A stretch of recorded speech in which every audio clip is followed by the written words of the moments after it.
Good day, everyone. My name is Rebecca Lilly for the International Association for Energy Economics. It gives me great pleasure to welcome you to today's webinar entitled, Is Nuclear Energy a Real Split for the European Green Movement?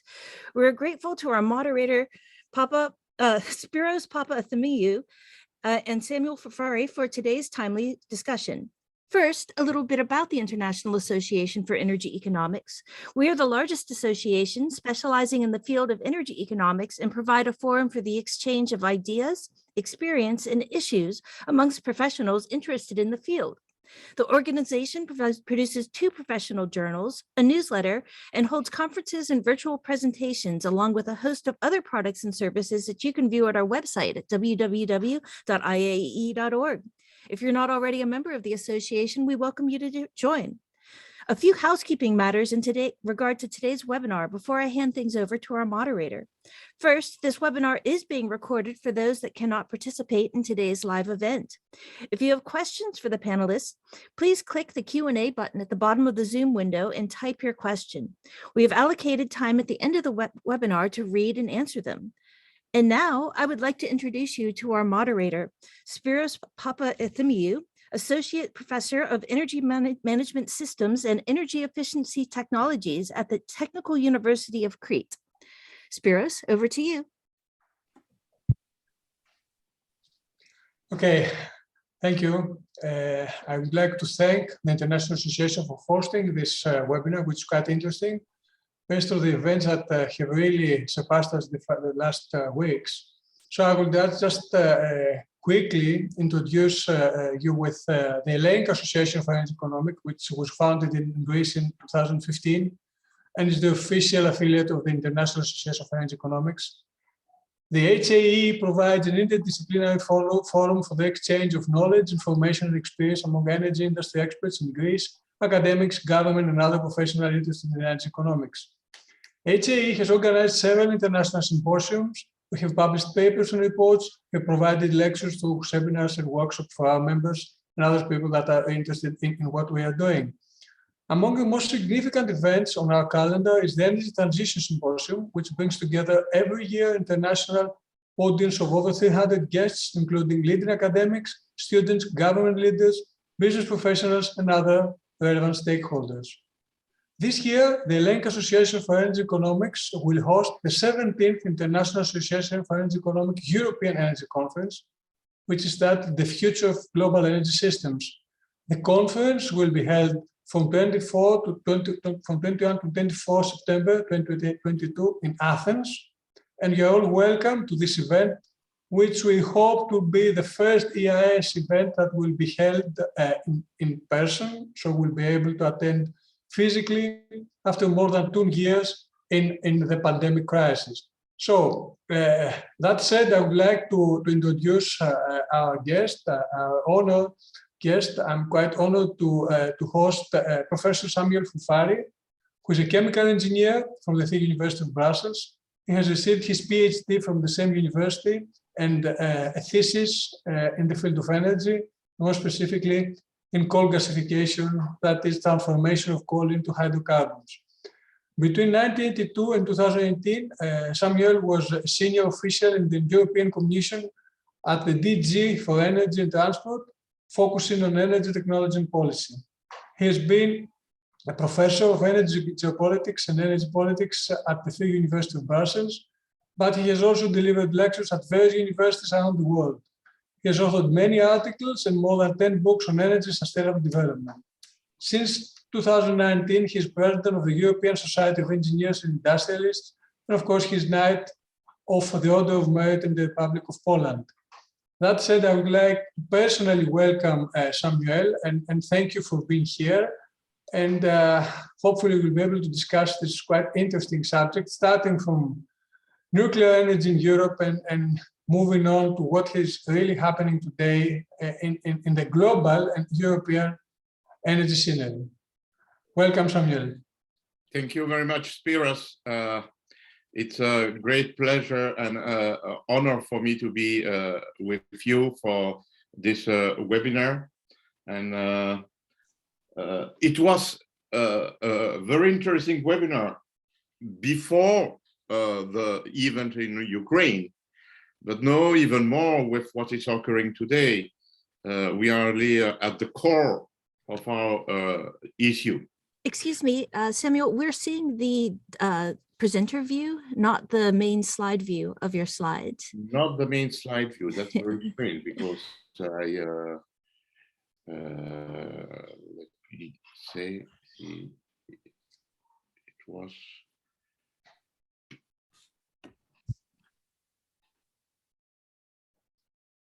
Great.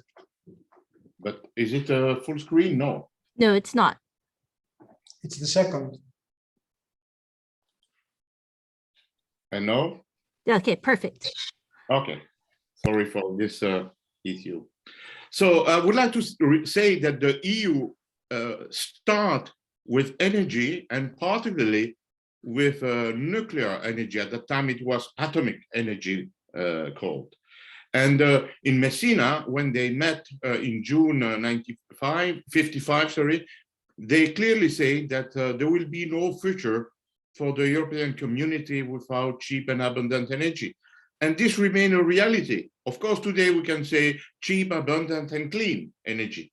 And this is why they've created the Euratom Treaty, signed in Rome and entered into force in 1959. And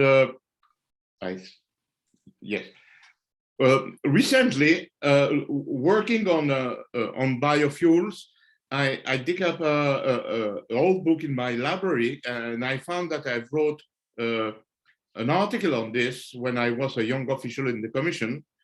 And with those data, I've been impressed to see that the real transition that we had in the past was the nuclear energy. As you see on the graph on the right-hand side with the number in the middle, we have been able to abandon burning oil to generate electricity, thanks to the Euratom Treaty signed in 59, but the plant arrived at maturity during the oil shock.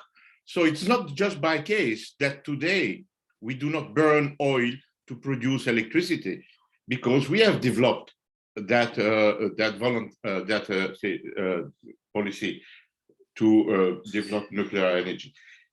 After the oil shock in 1973 and 1979, the EU has been very active in promoting renewable energy.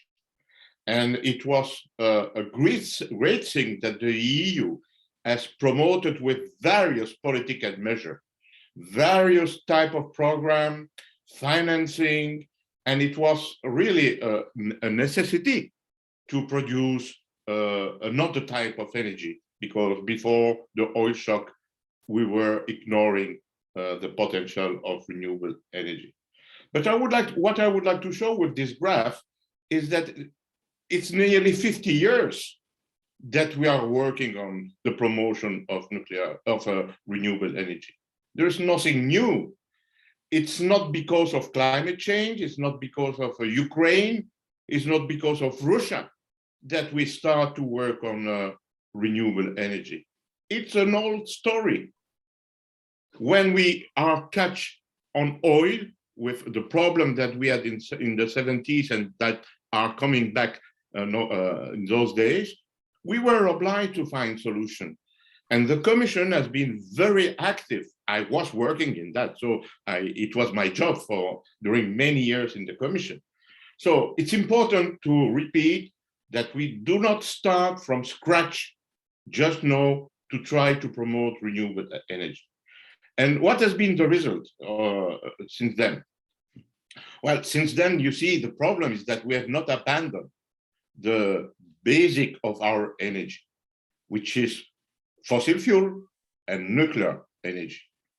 And of course, we had a lot of development on hydro and biomass before the oil shock.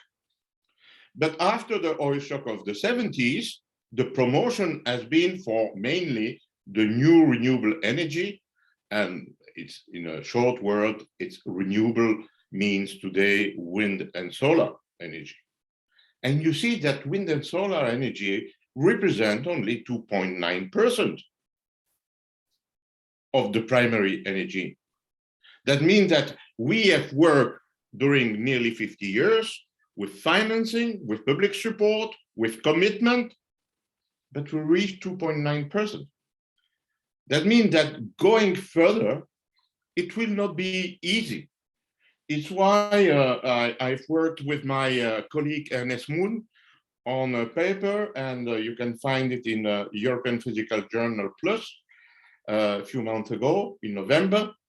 And you see that we have calculated that to transform, as we are saying, the energy system into a green system, it's quite a challenge. You see the graph on the right showing that indeed it's a massive change. And I have insisted on the past just to show that we are not starting from scratch, and therefore it's more complicated because we have already tried since so many years. And now we arrive to today's situation, which is quite surprising to see that the European Commission, well, the EU also in a way, but not all member states, is insisting so much on decarbonization and practically reaching 40% of renewable energy in 8-year time from now, and 100%, nearly 100% by 2050.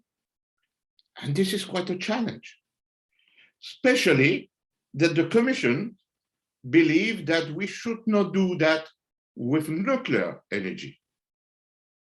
That's very strange. How is it possible to say that we want to decarbonize and we will not use the energy which is not producing CO2 at all? Of course, renewable is not producing, but if the aim is decarbonization, why should we allow only renewable energy and ban nuclear energy? That's very strange, to the point that I wonder with others if the Commission is respecting the Lisbon Treaty, because Lisbon Treaty say clearly that member states have the right to choose their own technology, their own energy technology. That's strange, because at the end, with the taxonomy, to use the word which is used by the Commission, and the Green Deal, the Commission is just saying, well, we want to decarbonize, but without nuclear energy, with a lot of pressure from the member states. Finally, the Commission was obliged to recognize that it's impossible to oblige France and other countries to drop nuclear energy. But I would like to remind you that Mr. Frans Timmermans have insisted a lot during the year 2000 and a part of 2020 and 2021 to say that we should ban nuclear energy. At the end, he has been obliged to change his mind and to accept it. But what is more important, I think, to remember is not what is occurring in the Commission. I think that the situation in nuclear energy is much more wider than what is occurring in the European Union and the Commission. I just would like to show you a few examples of what is going on nuclear energy. I prepared that before the 22nd of February.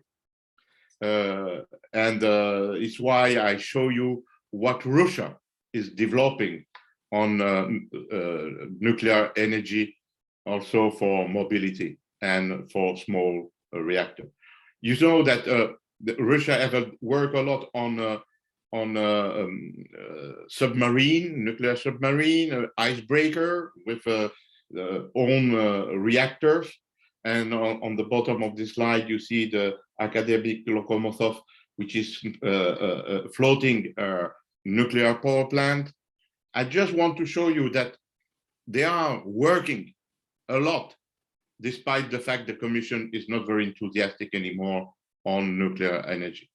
And particularly also in various countries, in USA, in South Korea, in Russia, even in Denmark, in Europe, in France, in China, in Argentina, in Japan, in India, they are working on 15 different small and medium reactors in order to be able to prepare the next generation of electricity, nuclear electricity power plant. And we are expecting 2026 to see what will happen in Idaho with a nuclear power plant called NuScale. The surprise has been anyway the turn back of Mr. Macron, which have said that we need to remain in nuclear business. I remind you that he was saying that France should reduce to 50% from 75% its share of nuclear energy. But at the end, he realized that yes, it will be difficult to abandon nuclear and not to rely on nuclear. And so he promised to build 6 EPR2 and maybe 8 more in the next coming years, because it's important. And also talking about Ukraine, in November last year, Ukraine signed contract with Westinghouse to build new nuclear power plant, because it's important, of course, for a country like Ukraine, which is scarce in oil and gas, and also coal if we lose the Donbass. So nuclear is important for all countries and not just for France. I would like to finish with 2-3 slides on the future. For time being, we use uranium, and we use it in generation 3 and reactor, and to generate electricity. And we store what we call the spent fuel. But science is progressing, and we are working on generation 4 with a molten salt reactor, where we can use the spent fuel as a fuel and add some uranium. But I would like also to insist that this is not just to produce electricity, but also to better use the steam and the heat which is produced by generation 4. And I want to show you that this is not a new idea. This man here is Cesare Marchetti, a former European Commission researcher. He was working in ISPRA, in the Joint Research Center. And in 1960, he said rightly, and we have forgot that, nuclear energy is so abundant that it should be used for all types of energy and not just for electricity. Because I remind you that electricity is the less important in volume final energy. In the average in the EU, we use only 22% of our energy in the form of electricity. That means that we are ignoring nearly 80% of the rest of the energy, of the final energy. And it's why my colleague, indeed, Cesare Marchetti, said that we should look at other solutions. And the other solution he was proposing, and you see that this is a proceeding of 1983, nothing new. He was saying that it's possible to use high temperature reactor, and today we say molten salt reactor, to generate high temperature, 700, 753 degrees, to generate also hydrogen. And it's why I'm surprised that the Commission have not understood before that the research team in the Commission were saying that the future for hydrogen is based on nuclear energy. I have to say that yesterday, the Commission have issued a communication on what to do on nuclear, to avoid the gas from Russia. Strange enough, there is no mention of nuclear energy. That's incredible. We are in a mess. And again, the Commission do not mention the word nuclear energy. That's incredible. But they mention hydrogen. They want to replace Russian gas with hydrogen. I think that my book on the hydrogen illusion was timely to see that this is not very soon that we will see the hydrogen replacing Russian gas. I will conclude with this in saying that why there is so much opposition to nuclear energy. Not for waste, because the waste, as we have seen, can be used as a fuel. But I think it's another problem. And you know, Paul Enrich, which was saying that we should not allow the population to grow.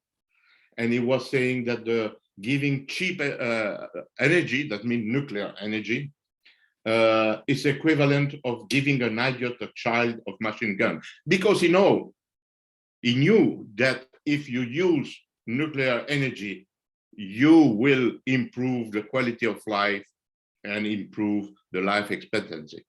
Those graphs show you that the electricity is key to improve the quality of life of population. On the left-hand side of those graphs, you have the poor country, mainly African countries, where there is a lack of electricity.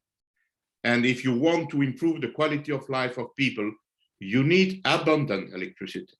And nuclear is the key to have abundant electricity for the future.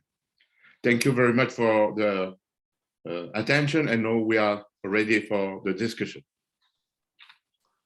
Thank you, Samuel, for the very, concise presentation, but I think that you touched upon very interesting subjects related to nuclear energy in Europe and how really you join them with the past and maybe with our future. But okay, let me be the devil's advocate in terms of supporting or not supporting the advancement in nuclear in our energy mix, in European energy mix. So there are a lot of people, most of the times when we're talking about increasing the share of nuclear, the first question comes to nuclear accidents and all that. So to clarify that, I would like you to make a comment in terms of what's going on about accidents and specifically nuclear accidents, because it's a general hoax, but people should listen to that. So very fast, is nuclear energy so dangerous as people think or not? We had two major accidents, Chernobyl and Fukushima. Chernobyl was not a nuclear accident, it was a Soviet accident, because it was a very unstable type of reactor, which has been used in a bad way by people without any attention and without confinement. So we cannot repeat Chernobyl as an example. The consequence of Chernobyl has been the end of Soviet Union a few months after, because it was a demonstration that it is a Soviet issue and not a nuclear issue. Chernobyl was a tsunami. It was not an accident of a nuclear accident. And because of the tsunami, there was water entering into the power plant and stopped the pumps. But it was an error or concept to put the pump, the safety pump, at the level of the sea and not on the roof of the plant. But anyway, the explosion that took place there was not a nuclear explosion. It was hydrogen explosion. So when people are promoting hydrogen, they should reflect to Fukushima. Fukushima is a hydrogen explosion. When we see the blowing, that's hydrogen, not nuclear. For the rest, we have a very long record of use of nuclear energy without accident in OECD countries, and even in maritime transport without accident. I forget the number of years that we have nuclear and other type of ship run with nuclear energy. We have never had an accident. To be honest, we can also always compare nuclear with other sources of energy, how they're producing energy, so we can compare it with coal, with natural gas, with oil, and see what are the casualties, the anticipated casualties based on burning other fossil fuels and compare to nuclear. So if someone is quite clever, we can always compare people's death based on normal fossil fuels and of course based on nuclear. So we can see if really talking about nuclear accidents is something that we should really pay a lot of attention. On the other hand, a lot of people now try to come back to the war that's now a fact in Ukraine, quite close to our borders, to our European borders. And you know, there's a lot of discussions lately, the last days, about Chernobyl and how it might be affected by war. Today, we were reading that we cannot communicate, you know, with the station, so we don't know what's going on. So another issue, and also the major Ukrainian nuclear power plant, which was bombed, and maybe there was a fire. Depending on the fire, was either on you know, a Russian missile or, you know, by accident. But it's a huge discussion now, also open, having to do with the war close to, you know, nuclear power plants. So is this something that also should make us be preoccupied in terms of power plants based on nuclear power? It's part of the strategy in a war to control all infrastructure. When we were young, you remember we were playing to Monopoly, and we were trying to buy ground, but also to try to buy the electricity plant. It was in the Monopoly, and it's the same today. It's normal that the Russians try to get the control of electricity power plant. It could have been another type of power plant, but because this is the larger power plant in Europe, of course, it's the strategy for the Russian military to say, I want to control the power plant, not because it's nuclear, because it's the larger one. So I think that we are exaggerating here. And also, I think that there are people which are exaggerating in saying that Russia want to show that nuclear is not safe and making people afraid of nuclear energy in order to continue to be able to sell their gas. Well, I do not believe in that. I think it's just a military objective, and rightly in the brain of generals.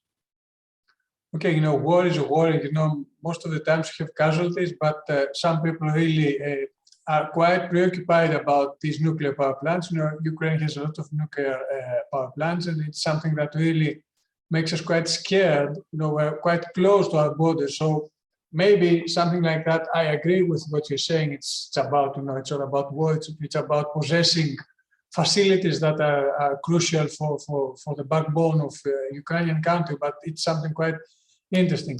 But Spiros, this plant has been built by Russians. So yes, they know how to operate it. Of course. And if there was a problem, the first victim will be the Russian. Of course. So it's a nonsense to say that they were ready to make a problem with this power plant. Of course. Ukrainian country was, you know, part of united Russian, you know, some years ago. So it really makes sense. But okay, another issue mentioned normally all the times about nuclear is that, okay, it's practically fossil fuel based power plant when I'm talking about a nuclear power plant. So we need these fossil fuels, these fuels. It could be uranium, plutonium, whatever it is. And of course, even if when you're talking about, you know, how many oil do we have for the future, how many gas we have globally, and some people really say, okay, let's go back and start, you know, building a lot of nuclear power plants that can really provide us green electricity, not sustainable electricity, but it's green. Okay, so how much, you know, uranium or plutonium or whatever, thorium or whatever new material is left for us for the upcoming decade. So some people really pose also this question about nuclear. Are we going to have a lot of, fuel for nuclear energy to support our future? This question of reserve is an ongoing question in all sectors. And you rightly say at the beginning that I made my PhD in coal conversion into oil, because we were told by the Club of Rome that there is no more oil available. And today people are repeating the same thing for gas and also for uranium. But this is not true. The resource is transformed into reserve according to the technology available and to the market, to the price that you are ready to pay. And therefore, it's useless to discuss about reserve, because you doesn't know what is the technology of tomorrow and what will be the price of tomorrow. But to try to answer anyway to this non-question, we have a lot of uranium, particularly in very stable countries, Canada and Australia. And for time being, the larger country producer of uranium is Kazakhstan, because they develop a new type of technology to extract uranium. The demonstration of what I was saying before. Kazakhstan was not a major uranium producer, but with a new geologic technology, they've been able to be the champion in uranium production today. Of course, Russia have also a lot of uranium. We import in the EU 20% of our need from Russia. But there is many countries which have uranium. And furthermore, there is a lot of uranium in the seas, in the oceans. And with the appropriate technology, we can recover that. So you see, but this is for the future. For today, we have enough. And second thing, as I show you, we might use also what we call today spent fuel with the new reactor. The molten salt reactor will be used, what we call the waste today. And it will be ongoing. So I think that this is not a point to use to be afraid about the future of nuclear energy. Okay, a tricky question, but okay, I see all the questions from the audience. I'll start asking all those, but okay, one tricky question, which is I really sometimes I cannot really answer, is the following. So let's say that we are now the policymakers of European Union, of global, whatever you want, okay, and we try to design our future. So let's say that we want to leave fossil fuels, let's say 56 to 100 years, whatever you want, name it. But anyway, let's say that we want to move away from fossil fuels for various reasons. And we have renewables and we also have nuclear. It's quite precise what you said. People talk about renewables and think that we're talking about a huge percentage in energy. No, it's 2, 3, 5%, especially when we're talking about renewables as we understand today, solar and wind. Okay. Hydro and biomass are there. Biomass is a strange case because if you have a lot of biomass, practically we're talking about energy poverty, so we need to minimize that. But anyway, let's get away from that. So solar and then the wind, it's 2, 3, 5%, generally speaking. So if we want really to move away, and hydro and nuclear is something like that also globally, let's say 5%. So if you want to choose, what would you invest on? Because if you want to shift to only nuclear, for example, we need time. Okay, we need a lot of time because all these reactors take time to be fabricated. Most of the technologies, the new technologies, are really now under development. Some of them are really on the stage that can be really productive and can be real cases, but yet the established technology as we have it today needs some years for a power plant to be built, etc., etc., etc. So the tricky question is, it takes time, it will take time. okay, and we stick to fossil fuels for that time. Why not go to renewables and go to nuclear energy? I think that we have to go to everything, provided it makes sense. And we have not to be Manichaean and to say, I do not want nuclear or I do not want wind energy. That's our problem. This is the problem of the Commission today.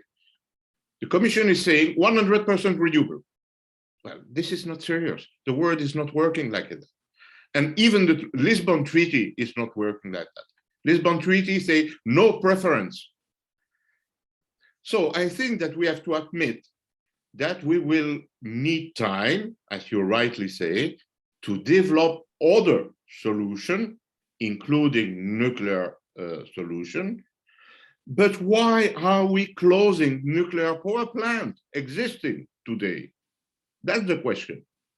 You are saying that it will take time to build new nuclear power plants. Correct. But why are we closing the existing one? We can be extended to 60, 80 years. It's because there is a strong opposition to the energy, nuclear energy. It's just that, to the point that in yesterday communication, the Commission do not mention it.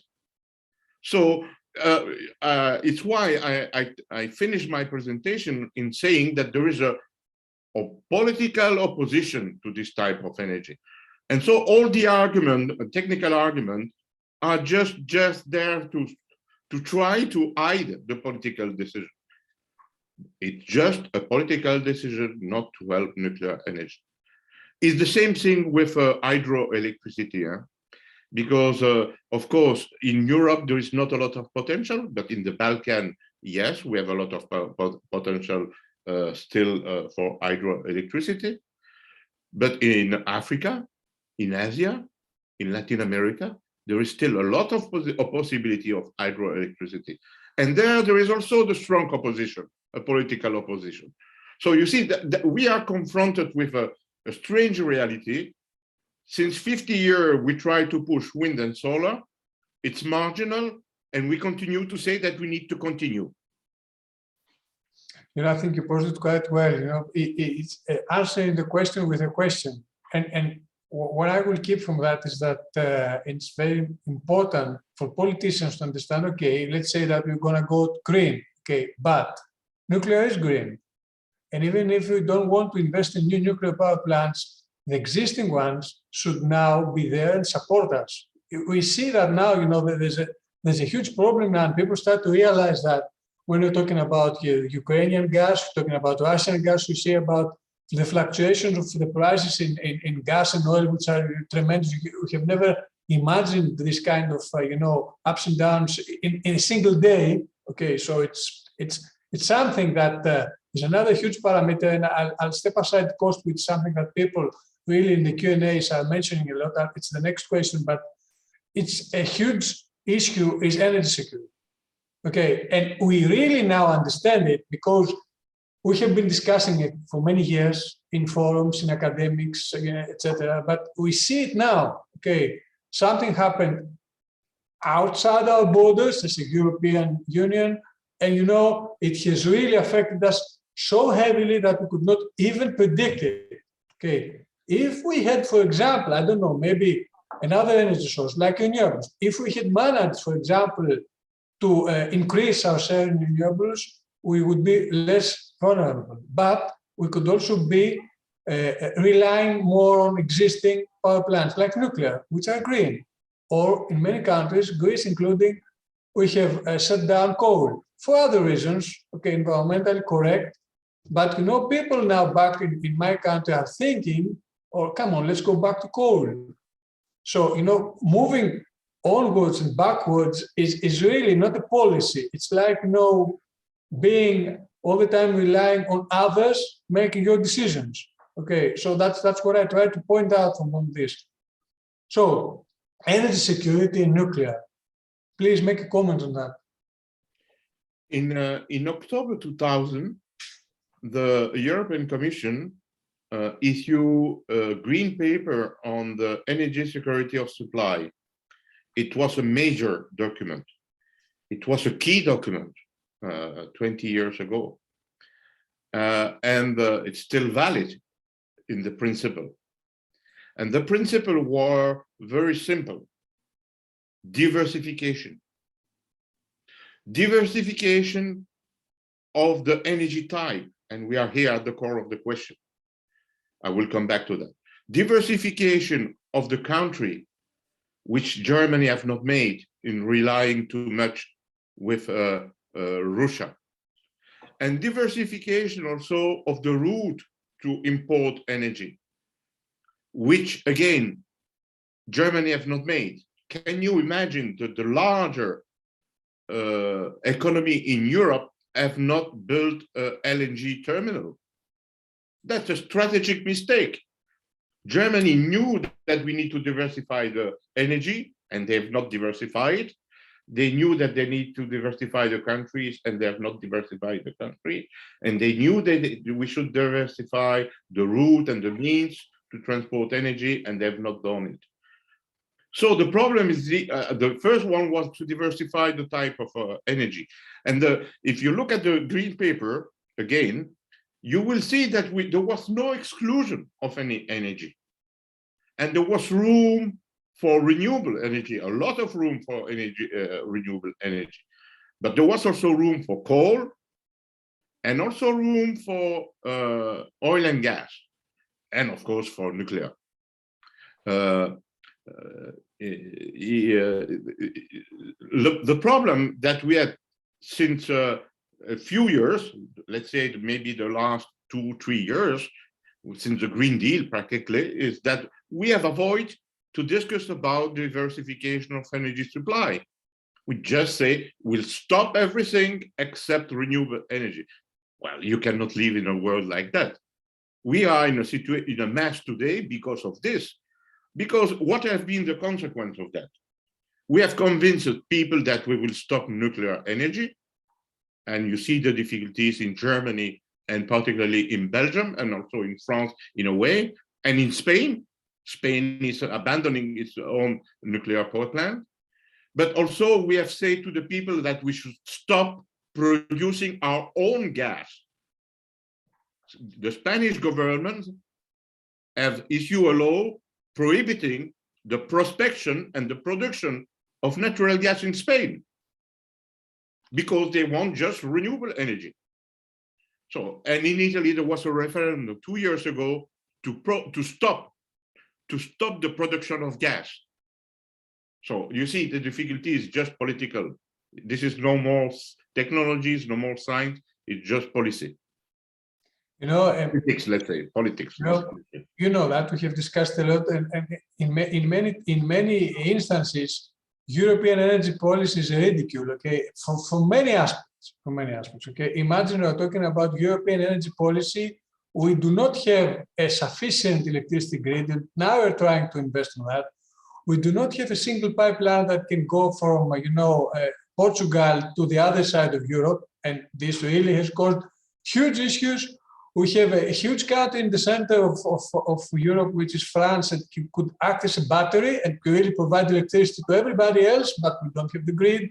We have, countries that really are borders, and they are practically enemies, energy enemies, like Germany and France. And all this makes a real interesting scenery that many times has led us to stupid questions and very stupid decisions. Okay.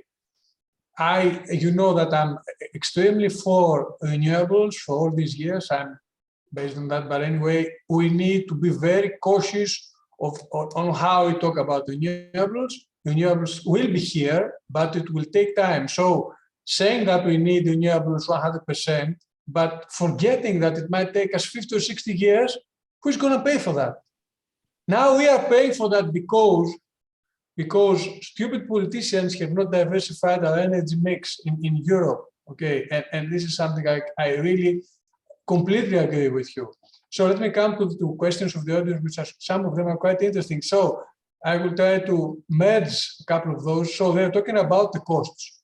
So just to make it clear, is it better in terms of economic terms, investing in nuclear power plants or in renewables combined with storage. And I would say also with grid, because if you want to talk about, penetration, a complete penetration of renewables in the existing energy mix, we need also to modify the grid. So is it better investing in nuclear or grid storage renewables? I will answer this question, but before that, I would like to say that I am quite critical with the European Commission, with what they are doing, and you have mentioned that, but I want to insist that it was not the case in the past. For practically all my life in the Commission, I was very proud to work in the Commission because we were doing wonderful things.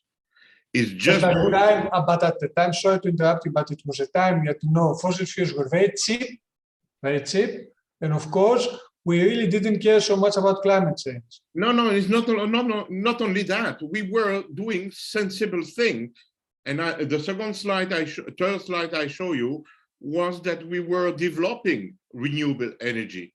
With demonstration program, the research program, with Altener program, with Intelligent Europe program. We have made a lot. And including, and now I arrive to your question, including we have worked for the integration of the electricity and gas market. This was a fantastic job. It was necessary to try to integrate the market, to have a better use of the complementarities of the countries. This was fantastic. The problem has been, again, a political problem, because once that we create this fantastic single market for electricity, people have said, from now on, the priority is renewable.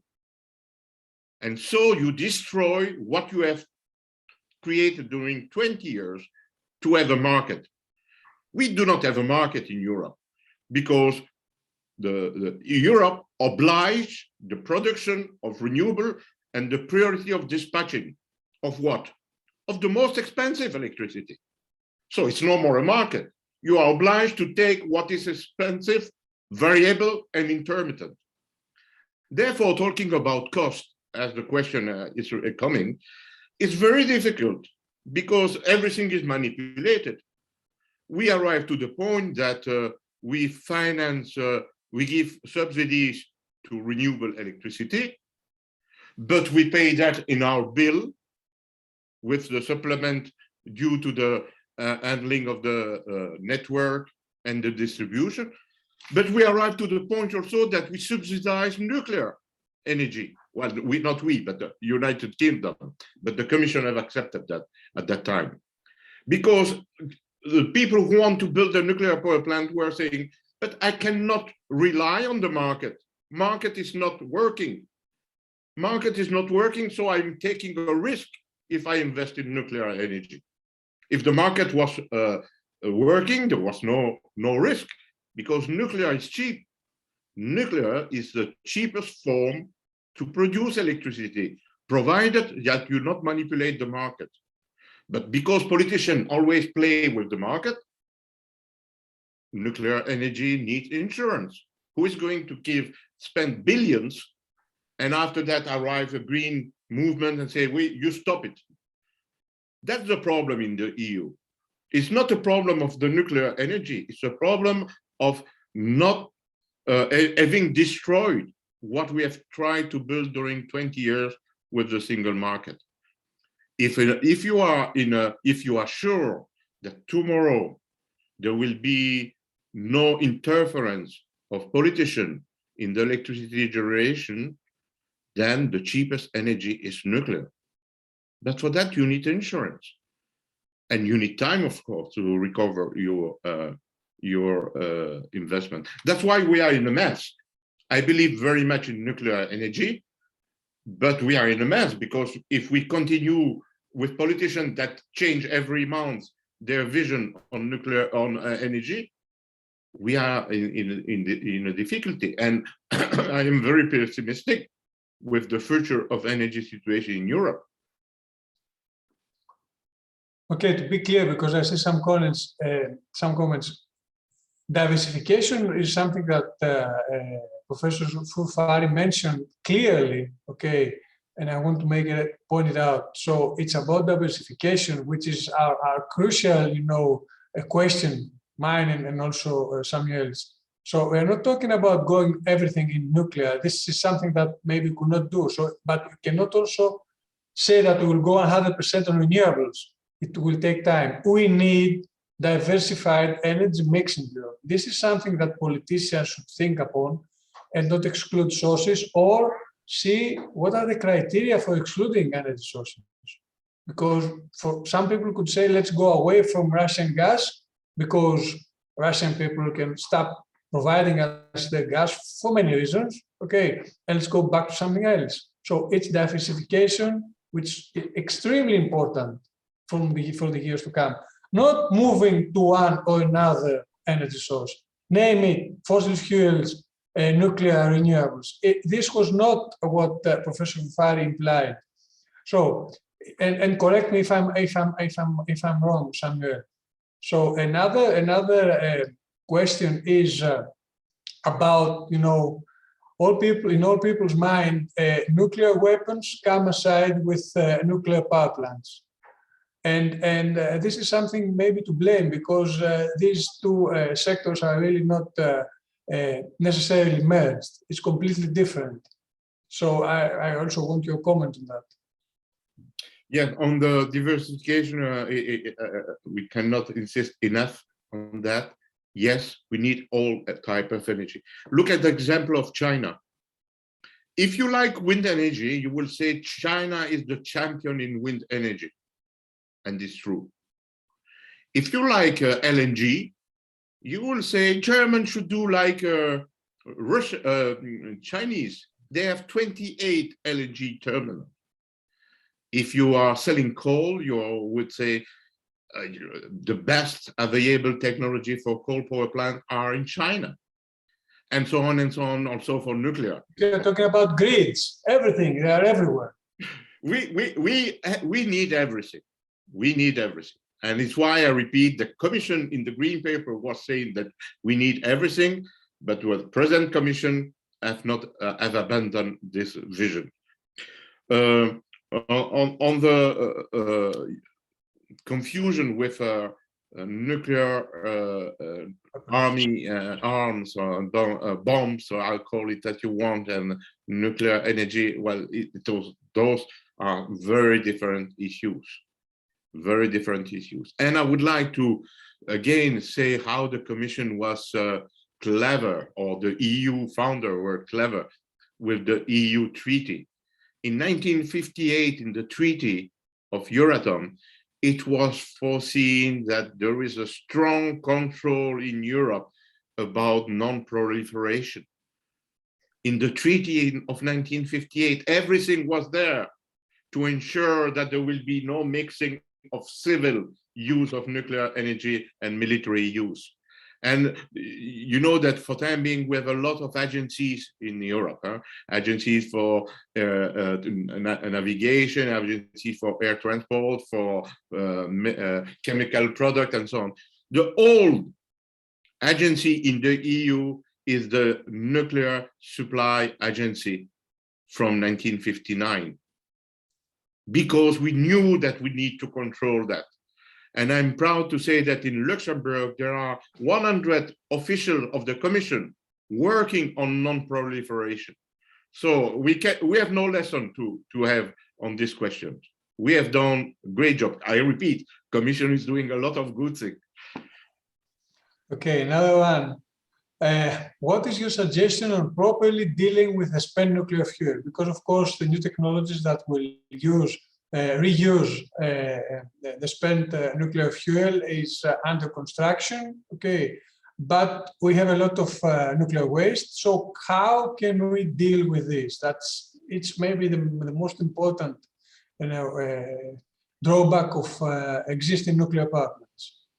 I was impressed when I visited the Marcoule Research Center in south of France and visited all the infrastructure to vitrify the spent fuel, the waste. It was impressive how it's possible to transform that in a glass, put in a stainless steel and reservoir and deposit it. So everything is under control. There is no problem. It's controlled, completely controlled.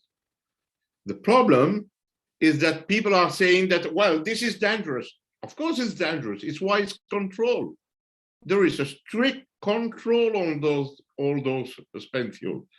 And you cannot go there. It's impossible to go with your children to have a pass in the deposit. Deposits are there, they are safe, they are controlled, there is vitrification, so everything is under control. They can stay there, of course. They stay there for thousands of years. But we need to find other solutions because it's a fuel. It's why we call it a spent fuel. And to use this fuel, we need new type of reactor. And research is ongoing, as I said, including in Denmark with Seaborg company developing a reactor to use this type of waste. So it's not in 100th century, it's in maybe 10, 15 years time that we will have those type of new reactor, molten salt reactor. So we are, well, not we, the Commission, others are working on this to find, to use a fuel. It's an available fuel, we want to use it. I read now a comment about, there's an interesting link about how we can link, existing and advanced countries that have been using nuclear power plants, and also the developing countries, which don't have access to technology, don't have access to, technical means that we have. So how can we say that, for example, countries in Africa can invest in nuclear power plant when they don't have the technology? And the question is, should they talk about an alliance or reliance, as it's called here? If we need to invest in the developing countries so they can have access to the technology that goes beyond existing today technology for nuclear power plant or whatever. So what are the new world is going to do? They need energy.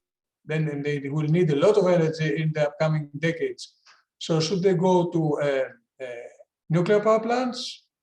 Is it safe for us? I think that the first thing we have to say that if we have not been able to develop in 50 years wind and solar energy in Europe, we should stop saying the poor countries that they should do that. I think that we are making a mistake, ethical mistake, in saying African people that they should rely on renewable energy. This is, I think it's ethically incorrect. We cannot do that. They need and badly need electricity. In Congo, Republic Democratic of Congo, 16% of the population is connected to the grid.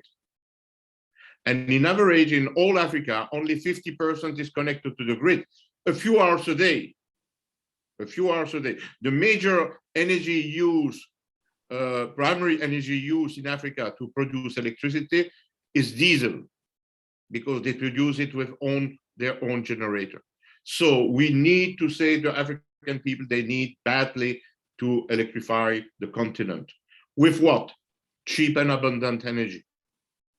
Cheap and abundant energy, as we have done. That means that we need to say, tell them, you are allowed. Well, we don't say, the Chinese are saying that, and they will do that. They will build coal-fired power plant and gas-fired power plant. They have coal and gas in Africa, and they will build that. In the meantime, we should do our progress on small and medium reactor, because small and medium reactor can be applied in Africa much more quickly than EPR. EPR, it will be far away for Africa, but SMR are a potential for Africa. In one of the slides, you have seen the academic Lokomotiv power plant. It's a boat. Both can be built quickly with a nuclear power plant and put them around Africa major port. And then there is a control from Russian, because the Russian have the technology, or Chinese if they do that, or European if they are clever to do that, and then deliver electricity to Africa. So solutions are existing because we have the technology. You know, I'm writing down a question that came to my mind today. You know, Germany announced that they will invest 100 billion or some percent of their GDP in armor. If they were investing this kind of money in upgrading the existing technologies for not only for nuclear, for energy, I think that we would have, you know, immaculate results very fast.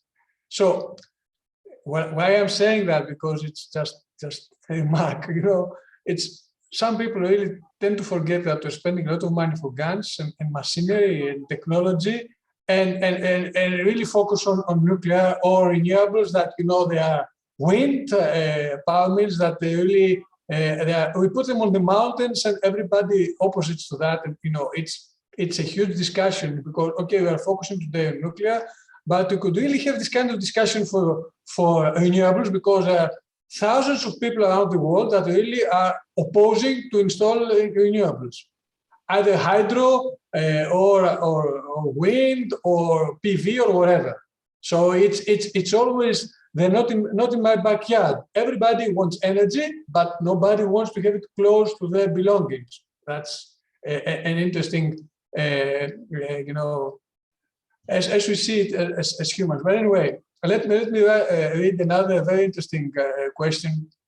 What do you think of Ted Nordhaus? This is saying that opposition between renewable and nuclear is supported by the fight between decentralized, centralized, democracy, authority, libertarian, technocratic politics. Okay, it's the known discussion that Nordhaus was mentioning about renewables and nuclear. You know, in French, in Italian and Spanish, I don't know, in Greece, you will tell me that, Spiros, a power plant is called centrale, centrale, central. Why? Because historically, 150 years ago, each one was producing its own electricity with small companies. And progressively, they realized that it's much more economic, stable, and easy to concentrate those small plants into a central plant. It's why a power plant is central. And now we are saying that small is beautiful. I don't see why small is beautiful. If the engineers during 150 years have said it's better to have it together, why are we saying no, it was wrong, we should make it small? That's I think something that I do not understand. Of course, SMR are not there just to make small plants. They can be grouped in a larger power plant. But don't dream that we will come back on 1850, where we had a lot of small power plants, because the decentralized renewable power plant, they have a lot of inconvenience, huge inconvenience, because you need to manage to handle properly the network, and this is created so a lot of need of copper, of cables, which are expensive. So don't believe that small is beautiful. That's not true. We have to be flexible enough, and in some condition, in isolated area, we can decentralize. We should decentralize, but not as a principle. And it's always the same thing. Niche are existing. Of course, niche are existing, but leave the niche as they are niche and not try to impose it to the world. Let's close with the last question. I see it's what do you find is the most effective way to change people's minds on nuclear? Maybe what Mr. Putin has done is it's helping us. Yes. It's a disaster for Ukrainian people. It's a disaster for Ukraine country. It's a disaster for the world because we will pay a lot our energy for many years. It's a disaster for Russia itself because nobody will trust anymore Russia as a safe and stable energy supplier. But it has helped to realize that we cannot continue to say that everything will be renewable. We see badly how we need gas and other fossil fuel also. And this is helping also on nuclear. I hope that for time being, something will change in Belgium. You know, the Belgian government have also green in its majority, and they want to stop the nuclear power plant running in Belgium. The decision was planned to be taken on 18th of March, so in 9 days.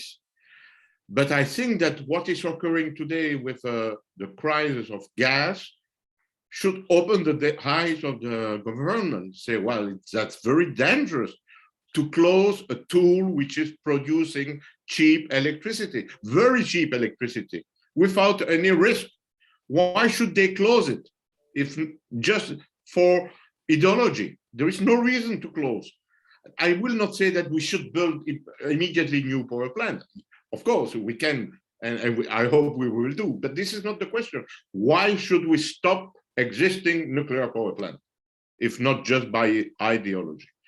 And I think that the crisis that we are facing is opening the eyes of many of us. You know, a Greek politician said that we have money, okay? We have money. You see it in Europe, we have a lot of funds, but strangely, even if what Putin has done is really giving us a huge, push towards deciding what our energy future will be, I don't think that we have really interpreted this correctly. You mentioned that I also wanted to say that we aim at hydrogen. I really don't understand why. Okay, this is a huge question. Why should Europe aim at hydrogen? Okay, why should Europe only aim at renewables? Even though I support renewables, but we need time for that. We need investments in grid, which will be huge. We need investments in storage. And of course, we need to be assigned a global climate change battle. So for many people, I think that the only way that we can proceed now is going back to nuclear, maybe, using the existing power plants cautiously with, keeping all the measures that have kept us safe for decades, okay, for decades. In Europe, we don't have any real accident, okay. Otherwise, we will have to pay a lot. And I think that politicians will be the first that will really go back and say, let's go back to coal, for example, which is easy, okay. But I really think that we should rethink how we're investing our money in Europe. Where are we focusing? And why are we doing this? Okay, which is something very important. And I really I'm quite pessimistic reading what I've read about how European leaders have really interpreted this crisis, really puts huge question marks on how we're going to proceed. And of course, this is something that we might be discussing next year or whatever. So it's something very, very important. Yeah, Spiros, you are totally right. And this morning I was reading the communication that the Commission have published yesterday. It's dispiriting. They have not understood the lesson. They keep repeating that we should make energy saving. We are saying that since 50 years. They keep repeating that we should produce more hydrogen, but where and how? With which energy? Hydrogen do not exist. Are we going to say that we will produce hydrogen with wind? But we do not have enough wind just to our electricity generation. It's really nonsense. And furthermore, I repeat, they do not mention nuclear energy. That's incredible. You know, I will really would like to conclude. We have some questions, but I would like to conclude because it's a huge paradox. Everybody talks about energy as they know of energy or whatever, but you know, we have been talking also a lot about electric cars. And nobody, you know, does the numbers and see that, for example, we could not suffice globally anywhere in the world an electricity, a fleet of cars based on electricity, more than 10%, which I think is one of the maximum numbers. So everybody talks about electric cars as if we have everywhere electric cars, as if we have everywhere all the, you know, the supporting mechanisms for electric cars. So it's the same for renewables, and this is not correct. This is not true. And in my point of view, it will blame renewables for, you know, events that renewables are not to blame. Okay. I will conclude with that, and we have taken a little bit more time from EIA. I really thank you, Samuel, for very interesting discussion. I know that we could be discussing for hours, and it's the global you know, scenery that makes us popular. But anyway, it was a pleasure discussing on these issues again. Thank you. Thank you to you. See you in September. IAEE wishes to thank both Spiros and Samuel for a very thought-provoking webinar. This webinar will be available on IAEE's website for future download. If you're not a member of IAEE, we encourage you to join. We thank you for attending, and I officially close this webinar.